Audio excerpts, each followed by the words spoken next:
What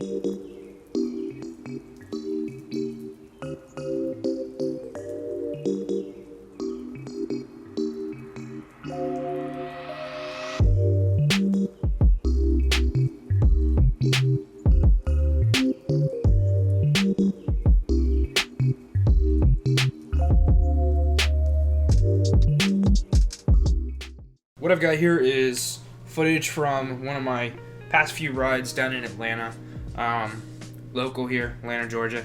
We are going to edit this footage. I'm going to show you how I edit and what my workflow is like. So as you can see in the footage, we got some nice view. It's not too bad.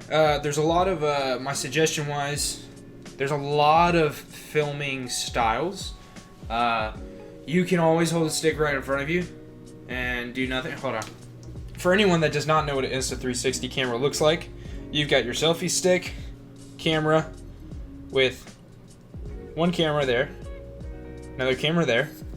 The stick, when you are using it in editing, will immediately cut out in the recording due to it being in the blind spot of the camera. When you are recording, you can simply just hold it in front of you. If this is your style and you just want to hold it out, or maybe hold it to the side a little bit further, or whatever you're feeling.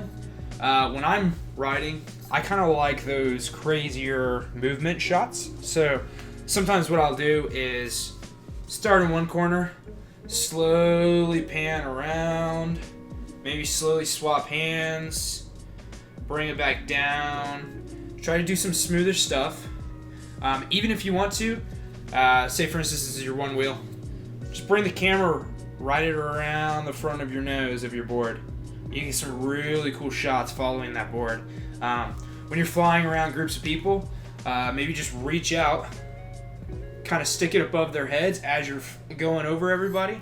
Those can also be some cool shots. You might see some in this video, but that right there is how to use the stick, in my opinion, or how I use the stick. So let's get back to the video. Okay, so here we are, we're back in. A lot of people riding around. As you can see on this part of the footage, I do like to keep the stick kind of lower on myself. I kind of like those shots, those lower shots. We have some great footage. We're gonna go back to the beginning of this footage. If you've seen this, you might recognize this footage. This is from one of my past videos. I've actually already edited this footage, but I've redone it for you guys so I can show you. So I'm gonna go ahead and show you what each little thing is. So if you hold down on the screen on your phone, it'll pull up 3 different items. You have viewfinder, pivot point, and smart track. These are all really cool little tools. Smart track is what it sounds like. It is a tracker that is smart. It'll track whatever object it is. Make sure you choose something proper in the video to track. I know, like, sometimes on my OneWheel, I'll track my shoe, not the board, because sometimes the board the front of the board, you track it, but you turn to the left a little bit, and it goes out of sight. That might mess up the tracker. So usually I like to keep it on the front of my heel or the side of my shoe, whatever works the best. So let's say I want to track my buddy right in front of me, so I'm going to hold over him. Let's see, hold over. You want to make sure you got it just right. So I'm going to point on his backpack, and we're going to click Smart Track, and it's going to track. If you did it properly, it'll keep going and keep going and keep going. As you can see, it stopped. The reason it stopped is because he turned and it was tracking the face of the backpack. This is exactly what I was talking about. So you might be able to go more at his legs. You could probably get a better shot at his legs. Let's see. So you probably want to track upper body. Smart Track is very finicky when you mess with it. I've come to not like it as much as Pivot Point, but you can still try to find ways. You just got to find the right place to put it at, to track. So like if we put it on his upper body, it might follow for a little bit longer than other parts. Let's say we nail the back of his board. So that one's kind of on his heel, shoe. It'll follow him. So if we go back and watch this footage, it should track him. Now it's going to look a little jittery because the footage has spaces in between, and you're tracking on one position, but all of a sudden you're shooting to this next position that's being tracked. It's not very smooth. Usually it's very jumpy, so it can. That's why I'm not a crazy fan of it. I used to use it a lot more in my first videos I came out with once I was getting familiar with the program, but now I start to use Pivot Point.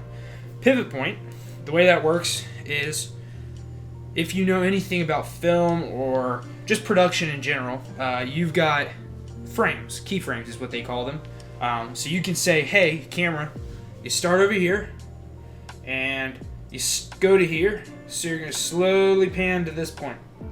Or let's say you do them a second apart, you put one here, put one here, it's going to go much faster. That's just kind of how it works. So with Pivot Point, you can do the same exact sort of situation. So say I want to pivot point, we're going to start on my buddy that we're riding with. So I'm going to play the footage a little bit, kind of turn around, look at some cool shots. You know what, let's do pivot point right there, where I always like to do it on my shoe. So next we'll kind of move around, get a nice pivot point on that building. It's a cool view right there.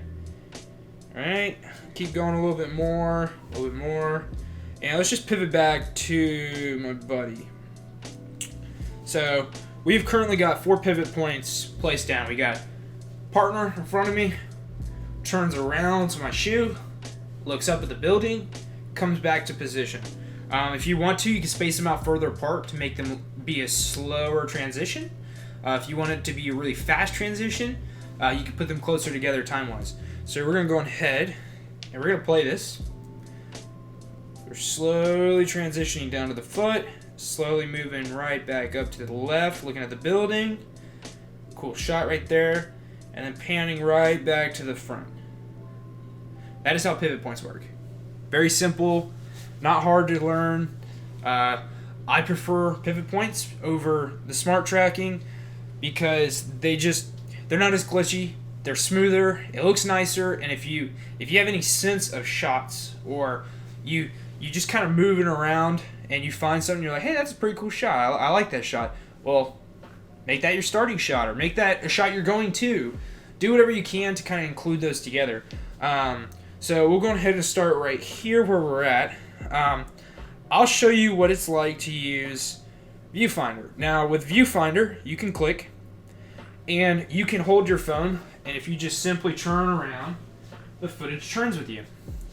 One of the best shots I got with my camera, I went to a skate park, and one of my buddies, was pretty good at skateboarding, decided to jump over my camera going out of a bowl.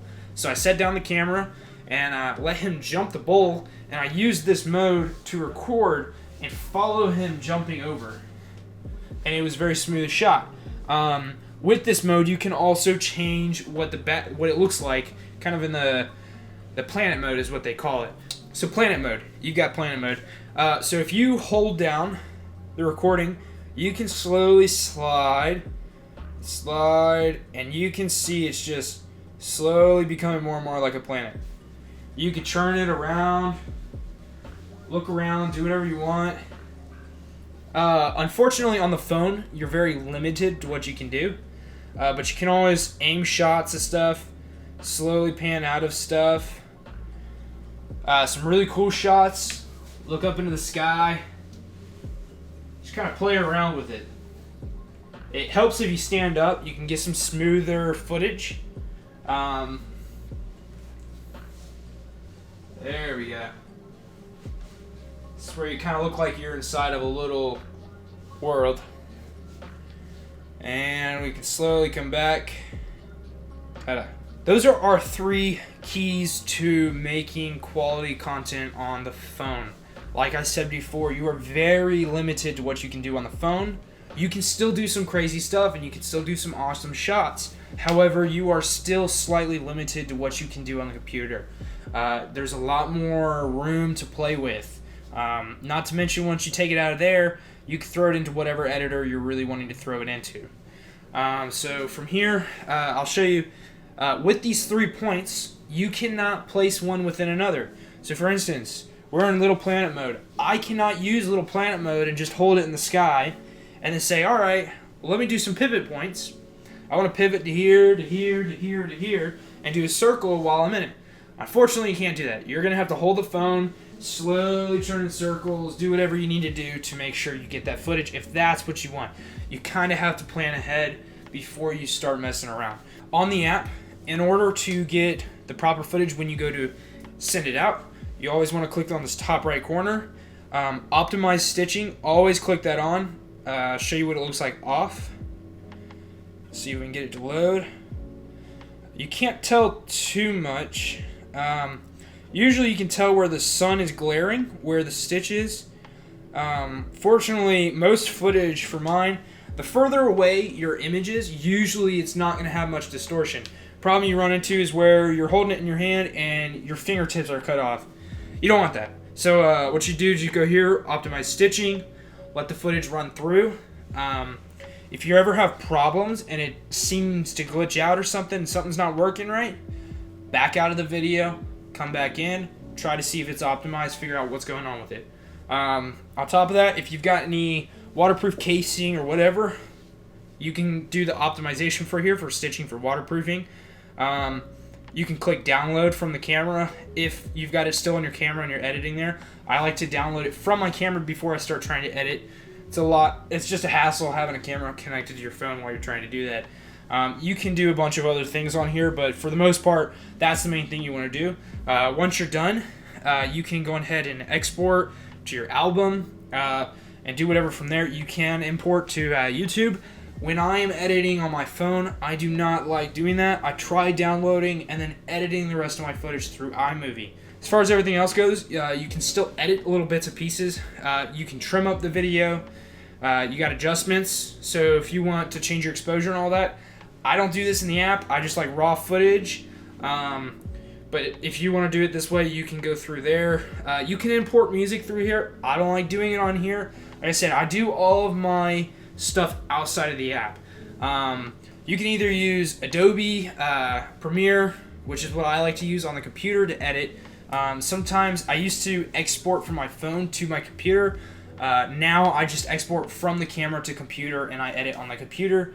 But if you want to do it this way, simple, the way I used to make my videos, straight from here, download the raw footage, throw it onto iMovie, and edit it that way. It's a lot easier. Alrighty, so here we are on desktop. I'm going to show you my style, my workflow, how I work on the computer. First, I will highly recommend you simply just go and get one of these little guys. So we're going to go ahead and open this. We're going to go to videos. Hold on, here we go. USB, there we go. Okay, so DCIM, camera 1. I have a bunch of just random footage on my drive, so we're gonna go through. Let's go ahead and do this. Should be, let's see what this is. Here's some footage from one of my last rides. I went to a park and kind of rode around just a little bit. As you can see, kind of riding the trails, having a good time. Nothing much. So I'm gonna go ahead and explain to you what it is like on PC mode or the application on the computer. For starters, we have view mode and free capture mode. Free capture is where you do all the editing. View is where you will see photos. If you ever have photos on here, you will always pull them up in view. When you have videos, you will start up by opening them in view mode. Once you do that, you want to go ahead and use flow state stabilization. If you like locking your direction, you can go ahead and click that and start that. Stitching, I always put it on normal. I don't have a case on my camera. Some do. You're going to want to use the Venture case if you have that. Or if you have the dive case, you got to choose underwater or above water. You can go through there. Once you finish with all that, go ahead and click Stitching Calibration. I'll go ahead and show you what it looks like undone. So this is kind of just natural right here. Stitching Calibration. Usually you can there's just barely a noticeable. So once you've got everything already set up, that is your footage thrown in. So you are ready to edit. So what you're going to want to do is you're going to want to go to free capture mode. I have already messed with this video. I actually have this video coming out very soon. which I'm really excited to put out. It's definitely a fun trail, really hard. If you have a OneWheel and you are looking to go do this, I highly, highly, highly suggest taking the trails. Just be very careful, especially if you're on that good old Vega tire. That doesn't like those bones very much. But anyway, we're going to continue with the video. So, unfortunately, I don't have my camera set to 4K. I'm on 1080, so it's not as good as it could be. But you can pan around and look at all the footage and all that, look up and whatever you want to do. The computer mode, or the PC version of this app, works just exactly like the phone. You've got your keyframes and all that. Your keyframe button is down here on the bottom left. Alright, so we're going to go right here. So we're going to drop a keyframe right here. This is going ahead and already connecting up to my previous. Ignore that. When you first do this, all it will be is that one little dot. You can then choose on the bottom left corner down here. You can choose what you want your view. You can have fisheye, which is pretty much a normal camera, just pan around whatever it is. You can do planet. Using your mouse, you can zoom in and all that, kind of look at the views. If you're wanting like a wide shot, usually you can kind of pan down, zoom out, and you get a little bit of a crazy shot, so that when you are zooming around the corner, it's kind of a little trippy looking. Going back to that, you can do, let's see what this is. I don't like using this one. This one's pretty straightforward. This is just more of a flat camera angle. And then right here you got the spear. I've never seen anybody use that. I don't know why not. Technically you could just zoom all the way out and you got this. But you know, if you wanted to look like a little ball, I guess you could do a cool background where the black is, and then just kind of follow yourself on the ball. So we're gonna go back here. So let's say we want a fisheye and we want to start here. Let's go forward just a few seconds. Let's pan to the front of the trail. Set another pivot point there. And then what we'll do is we'll do another pivot point, except for we'll go a few seconds ahead. Add a keyframe. And we're going to do a little bit of planet work. Let's zoom in.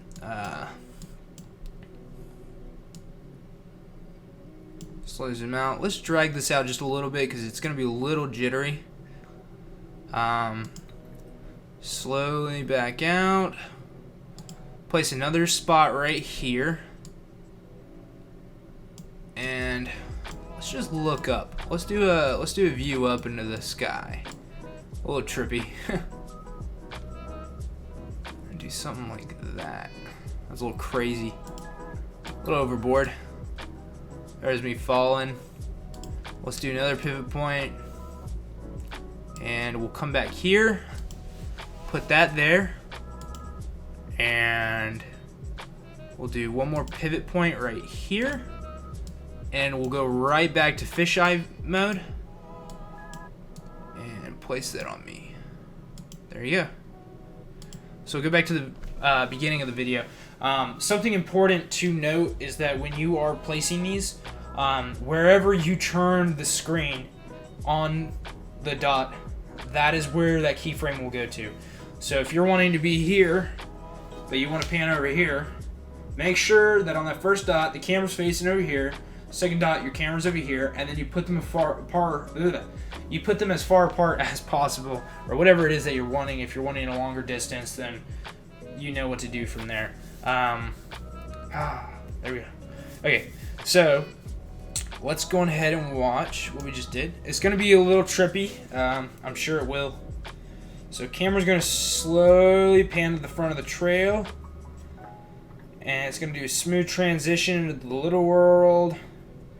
It's going to look a little crazy. Now, obviously, you can do some smoother transitions. When I personally edit, I try to take my time on that sort of thing. But you can see it keeps going. I'll actually show you just a little bit of what I've already edited. We're going into the area that we've already worked on. Let's see. So I've already I've already done this. This is for the video soon to come. I'm not going to show you too much of it, but there's a little bit, you can see you got a lot smoother of a transition to what you wanted to do. So, but you can always just click on those little key points and do whatever you want with the footage. If you're wanting to make yourself look like you're inside of the world, I don't know. If you're wanting to look like the world is around you and it's up in the sky, just pan up, mess around with it. If you want to make it look like you're on top of this smaller planet, go ahead and do it. If you like zoomed out footage, there's a lot of stuff I like to do. I don't like stuff too close up. I kind of like that bigger field of view look with the camera. So sometimes you can just zoom out, use your mouse, scroll out. It's very simple. It's really not that hard. Once you're done with your video, you can go ahead and set the ratio that you want. I always do 16:9. Once you're also done with that, you're good to go to set it up however it is you want. So what you're going to do is once you have your project in here, you're going to want to go ahead and click this little button right here, start export.